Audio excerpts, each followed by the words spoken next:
Mummy का call आया था। क्या प्रिया अभी तक घर नहीं पहुंची हो? कल बताया था ना कि लड़के वाले देखने आ रहे हैं। अब जल्दी आओ, माँ ने झुंझलाते हुए फोन काट दिया। प्रिया मन ही मन सोचने लगी, ये मम्मी भी ना शादी की जिद नहीं छोड़ती। कितनी बार समझा चुकी हूँ कि शादी नहीं करनी। प्रिया ड्राइविंग करते हुए सोच रही थी। अतीत की कड़वी यादों के कारण लड़कों पर से उसका विश्वास उठ चुका था, पर मम्मी सब कुछ जानते हुए भी शादी की जिद पर अड़ी थी। ऑफिस से घर के रास्ते में ड्राइविंग करते हुए वो पुरानी यादों में खो जाती है। कॉलेज के सुहाने दिनों में प्रदीप उसका सीनियर था। दोनों हर कंपटीशन में आगे रहते थे, इसलिए दोस्ती कब प्यार में बदल गई पता ही नहीं चला। कभी गार्डन, कभी लाइब्रेरी तो कभी लॉन्ग ड्राइव। जिंदगी का हर पल उसके साथ अच्छा लगने लगा था। उसके मम्मी पापा जब 2 दिनों के लिए दादी के बीमार होने पर भोपाल गए तो घर पर उन दोनों के अलावा कोई नहीं था। इस पर उनके प्यार ने सारी हदें पार कर दी। दोनों के लिए अब एक दूसरे के बिना एक दिन भी रह पाना मुश्किल हो गया था। प्रदीप का फाइनल ईयर था, वो हॉस्टल में रहकर पढ़ता था, इसलिए एग्ज़ाम ख़त्म होने के बाद जल्द ही मिलने का वादा करके वो अपने घर चला गया।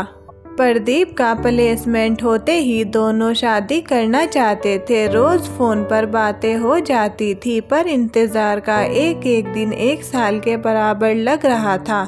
फिर एक दिन ऐसा आया जब प्रिया पर पहाड़ सा टूट पड़ा।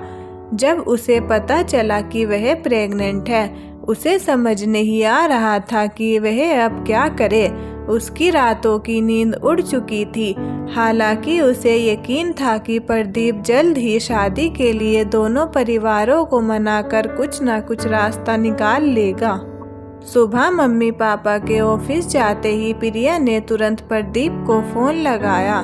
प्रेगनेंसी की बात सुनते ही उसकी आवाज़ ठंडी पड़ गई। प्रदीप ने कांपती आवाज़ में प्रिया से कहा, कल बाजार जाकर अबॉर्शन की पिल्स ले आना। मेरा आना अभी नहीं हो पाएगा।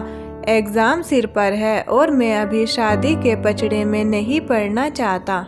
प्रदीप का जवाब सुनकर प्रिया के पाँव के नीचे से जैसे ज़मीन ही खिसक गई हो।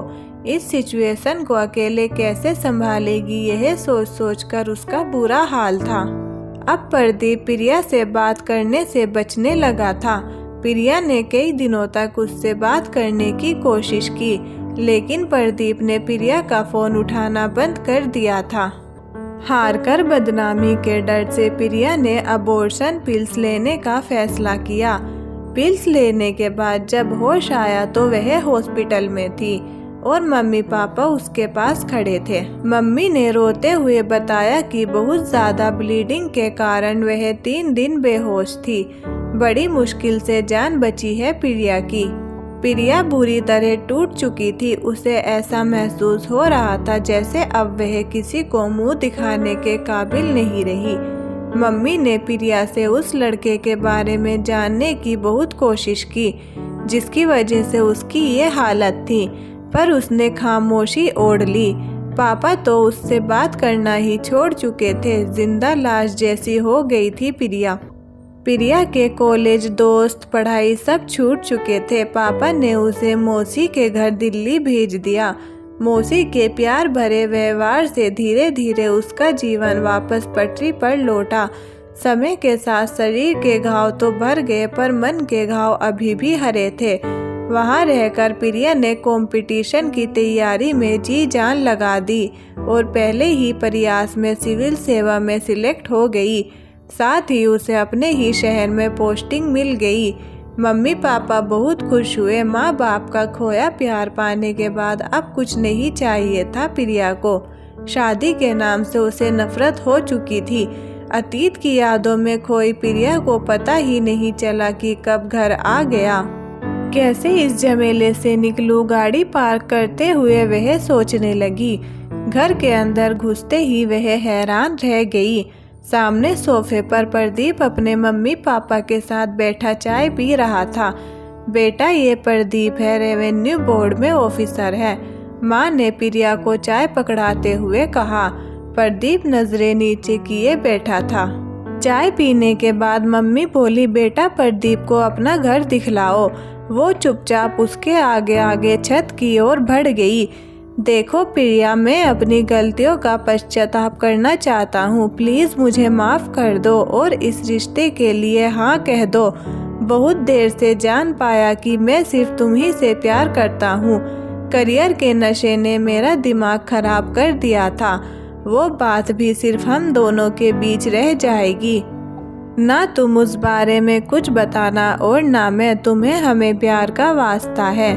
मैं जानता हूँ तुम अभी भी मुझसे प्यार करती हो। प्रिया ने बोला, मौके बार बार नहीं दिए जाते प्रदीप। मेरे तन मन ने कितना कुछ सहा है उसका अंदाज़ा तुम्हें नहीं है। कितना बिखरी थी मैं उस समय। तुमने साथ देना तो दूर, बात भी करना छोड़ दिया था। ऐसा आदमी क्या जिंदगी भर साथ निभाएगा।